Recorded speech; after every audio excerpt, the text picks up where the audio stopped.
Hey everyone, thanks for watching. Before we transition into the discussion, if we experience any glitch or if we get kicked off, which we won't, stay with us. Keep an eye on the chat for when to refresh if we do. So it's meant so much that you're all tuning in this whole week. So we want to keep you here.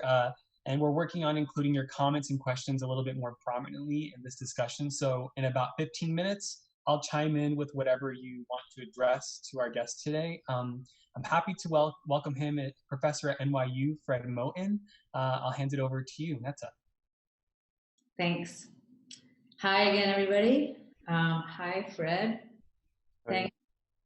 Thanks a million for agreeing to do this, and I'm just tickled at the fact that you're here and at the fact that I kind of don't know where this conversation is going to go, but have complete curiosity and excitement about what you could add to the kind of expanding thought bubble or thought consciousness or sponge that I'm hoping Paramodernities can be and is. That there's a lot of that it's very porous, and that there's invitations for people to be part of it in different ways. So thank you. I want to hear you talk. So I wanted to kind of start us off by asking you. I asked Fred if he would do this, and I asked him which installment he would like to do, and you chose this one, and I want to know why. Well, I guess it was a bit of a chance operation, I suppose, in the sense that this was the day that I could do it, you know. I was interested in all of the sections of Paramodernities, and have enjoyed and really been, you know, immersed in watching the different sections. But today was the day that I could be here with you. So in some ways it wasn't a choice. Although I'm happy that insofar as this is the one that I'm here for, it allows me to really think a lot about choice and chance, and partly through, you know, through Claudia Rocco's text, which takes up those questions in all these beautiful ways. So yeah, I mean, if I could have chosen any of them, I don't know which one, you know. But I think I'm just, as I get older, I'm more and more into having choices taken out of my hands, so to speak. So. And is there something? So when you do think about this sort of realm of the Cunningham, and we talked about sort of how cage is sort of like attached to it, the Cunningham cage. When you do think about this space that we're kind of sitting in today, and I'm just curious if there's stuff that you feel relates to your work or things you've worked on. I mean, there's so many things I can think about, but I defer to you.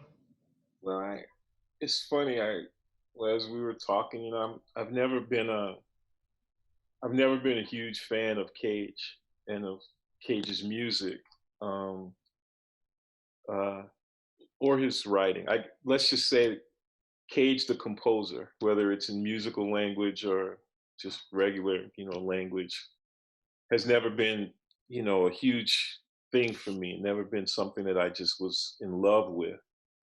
But I think I've fallen in love with a lot of people who have fallen in love with Cage.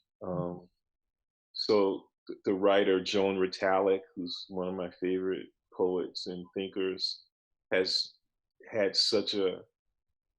just made such beautiful work, in part out of her relationship with Cage.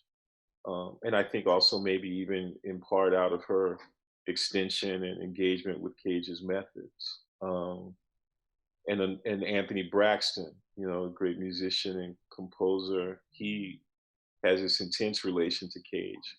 Cage is crucial for him in ways that I recognize in Braxton's music, which I love, even though, like I say, I don't particularly love Cage's music. And but probably the main person that I guess I've fallen in love with, who fell in love with Cage is Cunningham, and Cunningham's dances, but also the way Cunningham writes, the way Cunningham arranges books, everything. I think I think I love Cunningham's arrangements of things in this really deep way.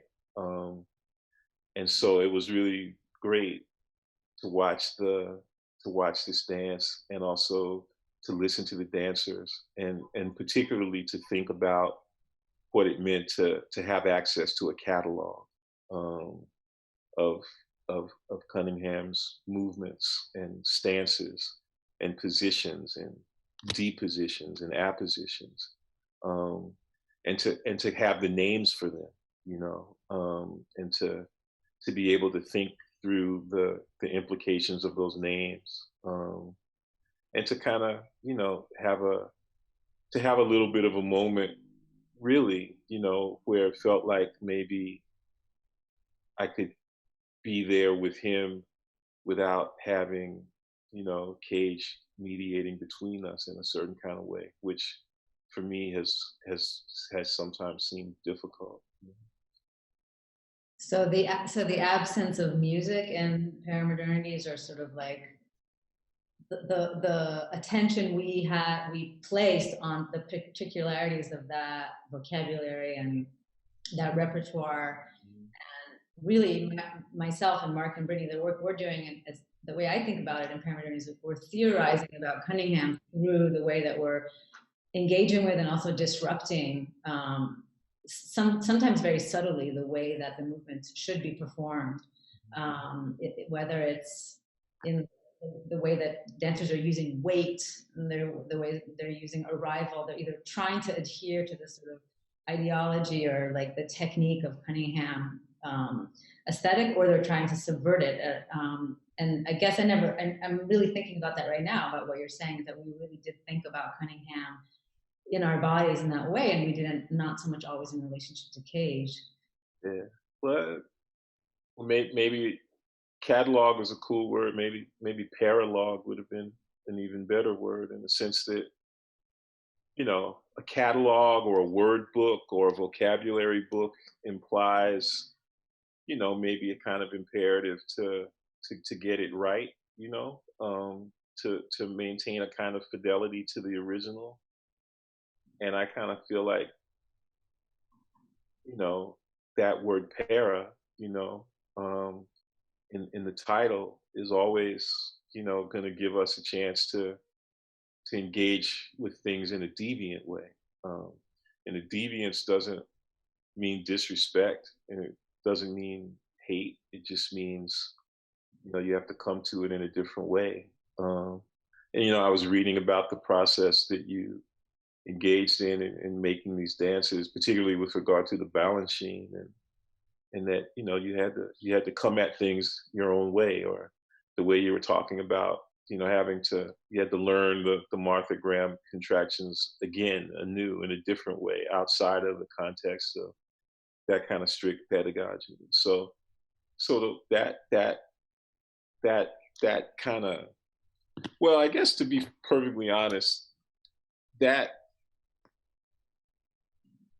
there's a tension, it seems to me, between as we were talking about before, there's a tension between the way that chance and the way that indeterminacy is sort of taken up by Cage, and by Cunningham, in what I always thought were these pretty intensely deterministic ways, that produced orders and protocols that were, strict, and I've always thought, and again, you've corrected my sense of it. I always wanted to attribute that strictness strictly to Cage. I felt like I always wanted to make him be the bad father, so to speak, the asshole dad, who's laying down the law. But maybe that's not giving Cunningham enough credit for being, and it's a sign of my ignorance. But the point is that, that sort of embrace of what one might call a deviant approach is always something that I'm concerned with and obsessed with and want to cultivate and preserve. And the cultivation and preservation of the deviant approach for me, emerges out of, the intensity of my own connection and upbringing, so to speak, in Black music, but also in Black social dance, I would say. And maybe just more specifically in sort of Black working class social arrangements. So all of that stuff for me is really, important. And I always felt like, at least with regard to Cage, my desire for the extension of the deviant approach, for the practice of deviant approach, was always sort of going, kind of hard against the grain of his attempts to refuse that.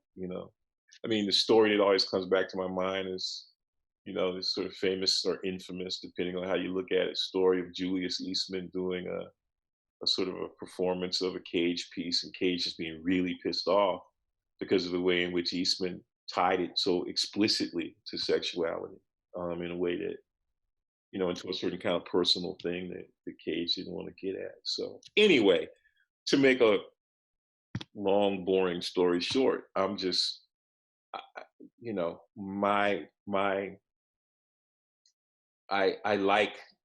like the tweaks, and the departures, and I especially like to imagine the ones that would have been potentially most annoying, to both of them, so. I want to say that I think for me, like I don't even think particularly like delving into Cage's work, but just as a thought changer, I think he did, like for me and for dance, he did really he destabilized a lot. So it's interesting for me to encounter you that you're sort of like not into Cage, because I feel like there's such a sort of like in contemporary performance and contemporary music, and there are a lot of people that feel very much indebted to him. And I talked about 433 the other day with some students, and they're still like shocked by this, and like, so I feel like there's still activating things about what he did, whether or not they're situated in his like what he produced and in his interactions with people, but just sort of how it allowed a broad in the space of possibilities for. I don't. It's like, well,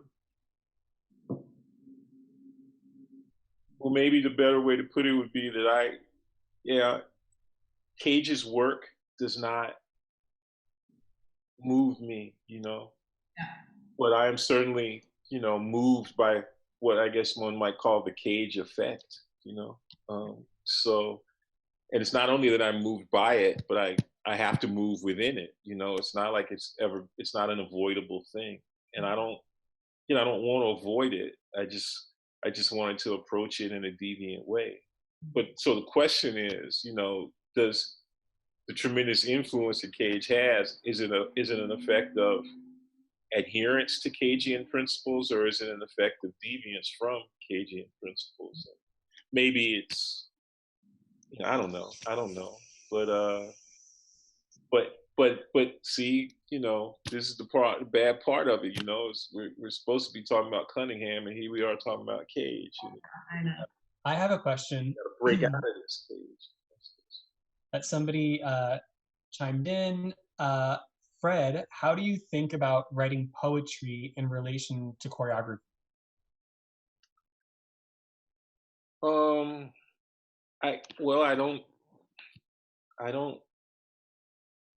I probably would say, that I don't think about it in relation.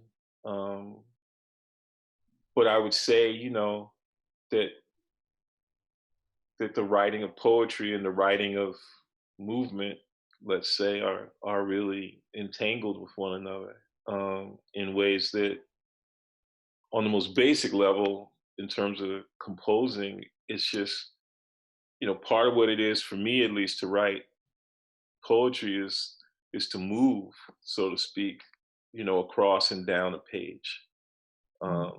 and that movement, which is a movement of your eye, but it's a movement of your eye that's also being trailed, so to speak, by the movement of your lips and of your tongue and of your lungs and your torso. You know, that the whole body, so to speak, is involved in this movement, and it's crucial to think about that movement. It seems to me, you know, a lot of times, sometimes it feels like maybe there's a kind of poetry that not only doesn't particularly care about how it sounds, but it doesn't particularly care about how it moves. You know, and also about how it marshals movement or invokes movement or induces movement.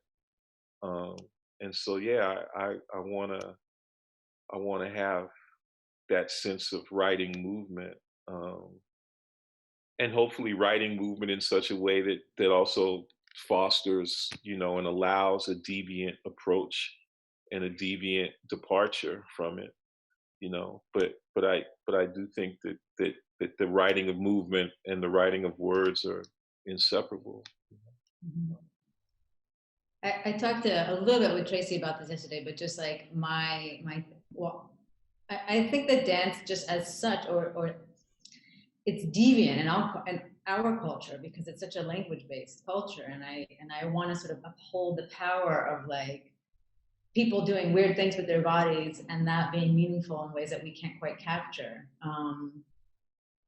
And I think, I guess, yeah. I mean, I feel like what Cunningham did, or what I feel invited to participate in what he's left is sort of an expansion of possibilities, a blurring of delineations, and a love for kind of multitude and expansion, and what is this quote that we did a project in Cunningham, and I project him over he's part of the sound. Cunningham is saying, the more that goes on, the better. Just the more that goes on, the better. And kind of, you alluded to this, I don't know if it was live or previously we were talking to us, so there's a little bit of a tension, like so many options were made possible for us because of the work that he did, and yet there's something stringent and excluding and rigid about what I find in the work. Well, you know, people like to, you know, there's a, yeah, I mean, my sense of it, at least, is that, you know, the kind of dominant ways that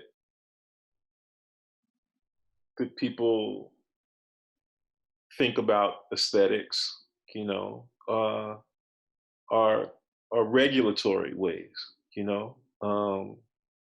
You know, aesthetics, you know, is a way of reining in the senses, even though, of course, the senses are the conditional possibility of, you know, of aesthetic experience. So people like to cut, you know, they like to cut back, and another, you know, and I'm not even trying to say that there's anything like a simple or even desirable resistance or refusal to that tendency towards pruning, let's say.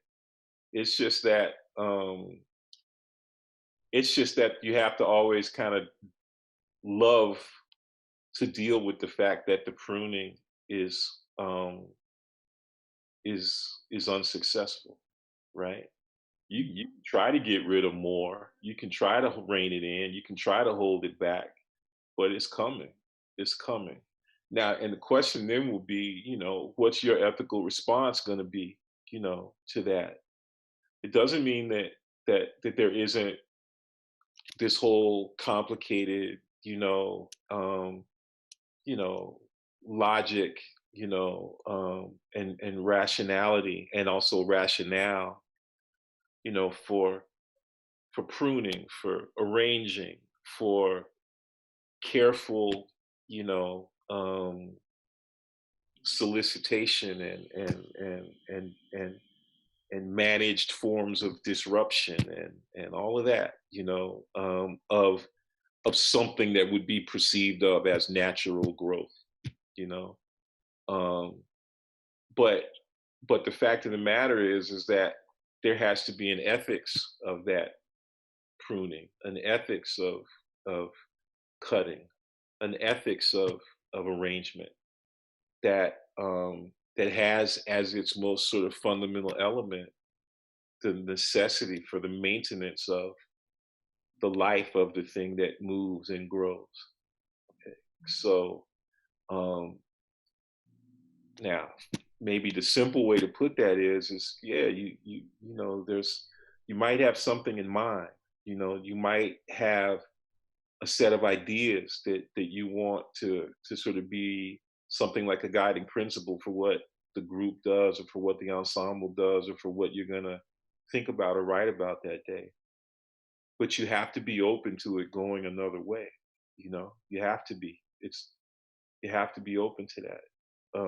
And the refusal to be open to that kind of difference is, you know, ultimately, you know, it's a form of brutality. So it's not the arrangement that has to be refused and resisted. It's the it's a form of brutality, you know, in the impulse to arrange that manifests itself as an imperative to eliminate things, to shut stuff down, rather than to be involved in some kind of dance with the thing that you weren't expecting, you know, I guess is a way to put it. So, because again, that the unexpected, you know, that's going to happen anyway, you know, whether you're involved in the making of chance operations or whether or not you think your operations are absolutely determined, you know, either way, you have to be open to the possibility, not just that, but open to the actuality that your arrangements are going to get fucked up, you know, and that's good, you know. You have to want to get messed up, you know. So. I have a question. A bunch of people are actually wanting you to talk more about deviance. And I guess this question, Fred, can you speak more about deviance and how we might implement this kind of action and thinking safely in a time of social distancing? Well,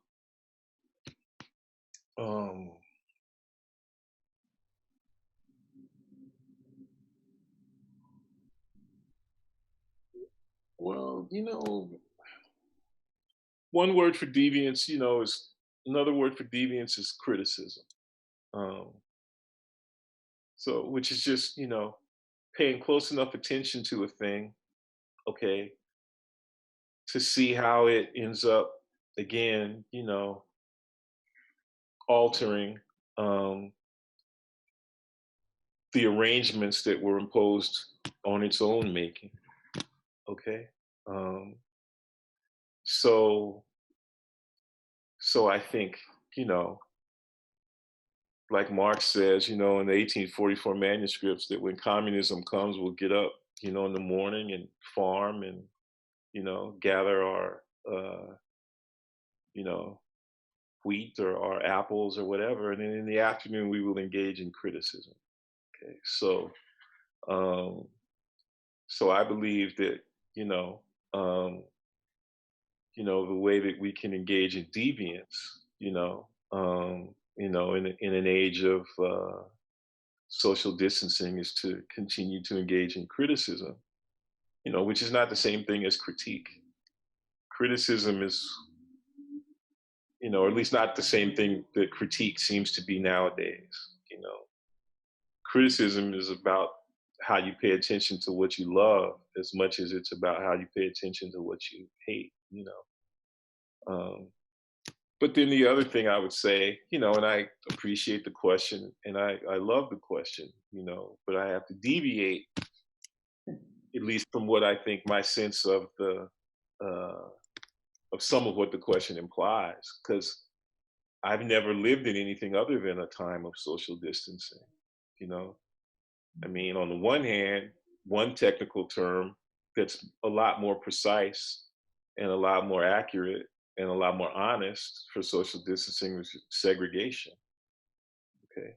And of course, what we see, you know, and when with the shit that's going on now, is just the actual truth and the actual fact that, you know, racial segregation and class segregation, never disappeared. They never went anywhere. Okay. That B, integration is just a new name that we gave to segregation. And that B, segregation never implied anything other than a mechanism to reduce those who are understood to have as their function the service to serve, you know, the owners and the bosses of things. Segregation was only ever a mechanism to you know, to optimize, you know, those mechanics and that assumption. So the time of social distancing, well, I've been here since August 18th, 1962, and I was born into a time of social distancing. So, you know, now the other technical term we could use to describe social distance for social distancing is just capitalism, you know, or racial capitalism. Social distancing ain't new. Okay, I don't mean to overlook or to wash over the specificities and the particularities of the present moment and its difficulties, but I don't even see how we could pay attention and understand or identify the specificities of the present moment without acknowledging, first of all, the continuities of the present moment. So so the question of, you know, how we maintain deviance in a time of social distancing, it's not a new question, which is a good thing for us because it means that you don't have to depend on me to give you an answer, because we all know the answers. We all have some access to those answers. You know, and I like to think that those of us who care about, you know, art and social life, that's all we've ever been doing is studying the answer to the question of how to maintain deviance in a time of social distance. So and one more question relating to deviance. Can Netta and Fred speak on the deviance of abstraction, leaving little to no evidence?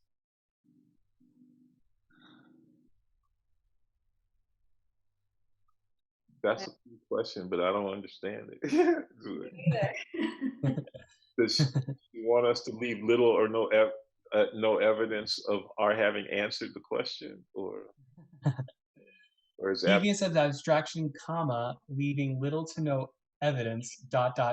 question mark. I mean, I guess I could just like, I like the word abstraction is, you know, a charged one, and I don't know how, you know, I think a lot of people think about, if we go back to Cunningham, about that sort of like, you know, hyper abstract, desubjectified maybe kind of space. And I don't know what you think about like the politics of that work, or like that kind of way that we see people in that work, in that's trying to sort of ask us to look at, you know, shapes and or even more kind of naturalistically at rhythms and occurrences and stuff. But still, there's the sense of like the humanity in there is not really, it's pulled out in kind of tenuous ways. So I guess, I don't know. Well, when I think of abstraction, it always makes me, I tend to think about it in relation to well, first, I guess, and foremost in relation to painting, you know. And I guess then I think about it in relation to cubism, to the particular modality of cubism that people attach the word analytic to, you know, Juan Gris and some of Mondrian's early work, you know, this notion of an analytic cubism where you take something that you imagine that you're seeing whole, and you you know, you sort of break it down into component parts in a way that actually allows parts of it that had not been visible to become visible from from a from a certain kind of frontal perspective. You know, I mean, that's my non-expert, non-art historian understanding of it. You know, but I guess what I'm trying to say is I just never understood how come they called it analytic. You know, I always wanted to make it need be. Again, I think I want to revive again that the word criticism. You know, and kind of say, man, it's just, isn't it just when you look at something real close? You know, isn't it just when you look at something so close that all of it isn't available to you? And then what you realize, of course, is that there was never a moment when all of anything was ever available to you. You know. Now, that doesn't immediately strike me as inhuman.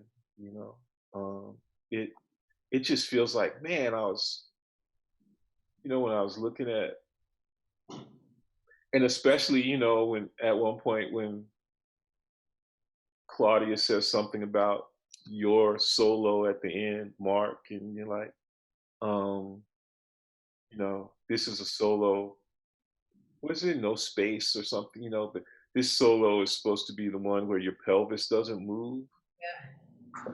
And, you know, I mean, I'm not trying to be all, you know, inappropriate or flirty or anything, but I was very happy to be given license to pay close attention to your pelvis at that moment. You know? I mean, and I don't feel like that was a thing that was causing me to discount the fact or the actuality of all of you, let's say, as a person. It just meant that you know, that I got a chance to pay closer attention to, well, I don't even think it's right to say closer attention to some of you or closer attention to part of you. It was just an invitation to pay closer attention to you, you know.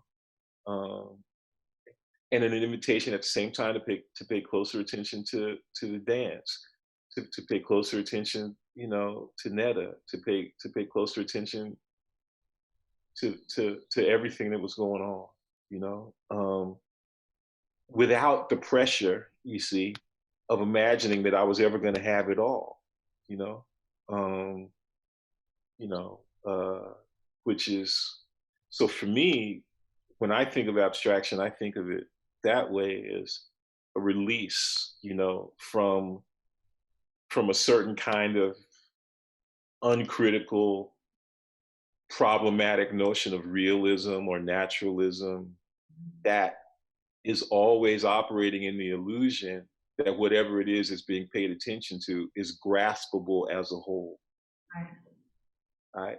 I like the way that abstraction, you know, lets you get close, you know, lets you get close to the surface of things. That feels like a gift. I just have to say, that feels like a gift. Sorry, what were you going to say, Marc? No, we're just going to react into this conversation of abstraction. There's in some way a challenge to MERCE saying, somebody wrote, Cunningham didn't see his work as abstract. He said that because it is human beings dancing, it isn't abstract. And they followed with a quote from MERCE saying just that. So a little bit of, I mean, this conversation I feel like we've dealt with, Netta, in the making of this installment, is whether or not, you know, is this work actually what most people have called abstract, you know, and really, you know, we're human bodies doing it, so there's real problems and real things attached to it. So, I mean, there's another argument there in calling his work abstract so easily. I mean, calling any dance abstract, right? Yeah. I think probably that discourse emanates from, I was just thinking right now, because I just did an hour Cunningham warm-up before this. This is how I prepare for this, is I have to do, and just thinking how weird is that? But I think potentially something in some dance practices where you're turning your attention to your body and shaping it in relationship to other bodies and trying to adhere to some kind of to something that is out there and is not you, but and so you're trying to make it you. And I think that process is maybe just not enough part of dance pedagogy. Like, how do you engage yourself? How do you think about what you're saying, Fred? Like, there's an opportunity for me to kind of engage with parts of myself. Because I think often dancers get lost in a sense of trying to adhere to something that's external to us or something. So I think maybe that's what I think of, like, in the practice of it, and also in looking at it, but mostly in the practice. Of course, we don't have to get into this whole kind of narrative representation that is kind of troubles theatrical performances, and the gift of what you talked about with abstraction is really resonant. So thank you for that. So I really liked one of the really cool things is that there were always these. I mean, imagine if you could, you know, a very imprecise kind of distinction between story and narrative. You know, maybe narrative is like some fancy place that story goes to when story becomes a boss or something. But I just felt like, man, there were all these elements of story, you know, in the piece, and particularly, you know, when Bill T. Jones was reading those stories, also. It was like a bunch of beautiful stories that never coalesced into a narrative, or maybe what people used to, you know, when I was in grad school, would call a grand narrative or a master narrative. Never. So I love the stories or elements of stories, parts of stories, without a narrative. That was cool. It was all cool. It was beautiful. So, thank you. Thank you. Thank you. So maybe we should find time to wrap it up around now. How do you guys feel about that? I mean, I guess we have to. Well, I can say for myself, it was a real treat to hear you guys talk. So kind of openly from the moment. But Netta, anything else before? I do want to ask you something, Fred, because I do feel like I know probably people talk to you about study for the past, like, I don't know, what is it, 7 years nonstop about the concept of study. But I do feel like if you could talk a little bit about that, it would be helpful. Maybe there's something, I don't know, that could help us like think about ourselves as dancing practitioners right now, and that activation of study. Well, you know, what my friend Stefano Harney and I were saying, you know, in probably the clearest way we could say it, you know, at the end of the Undercommons, is that, you know, study is what you do with other people, you know. Now,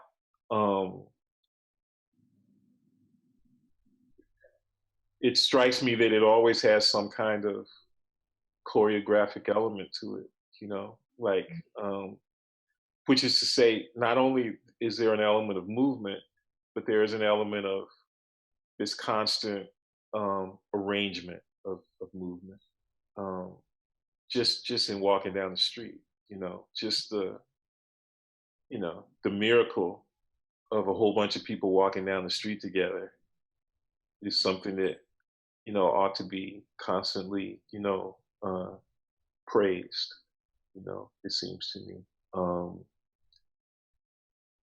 If I think about it in terms of dance, I also end up thinking about it in terms of painting.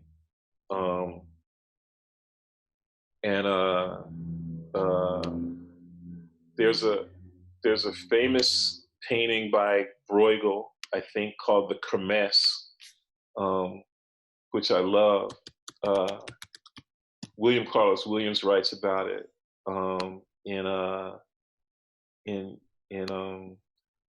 you know, in his late book, Pictures from Bruegel, which is a great book of poems.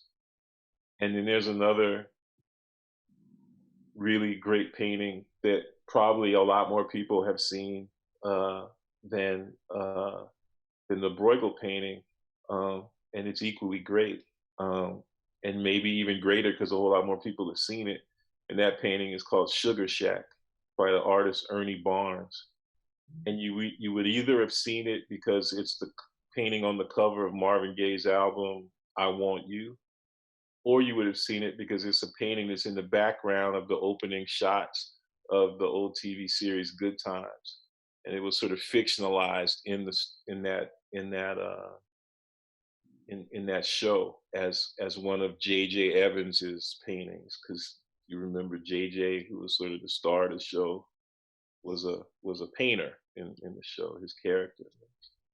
And I just love both of these paintings. And I love both of those paintings because of the way they represent people dancing.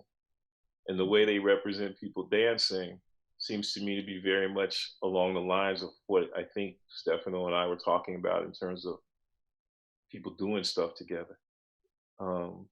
That where the dance is not just, again, it's this complex process which we're always engaged in, of sharing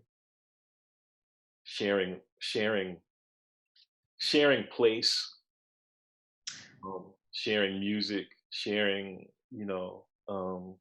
sharing flesh, sharing breath. That's what life is, as far as I can tell. And and the fact that we do it under duress, makes it miraculous. But I would love it if we would start studying really hard together on how we could get to the point where we don't have to do it under duress,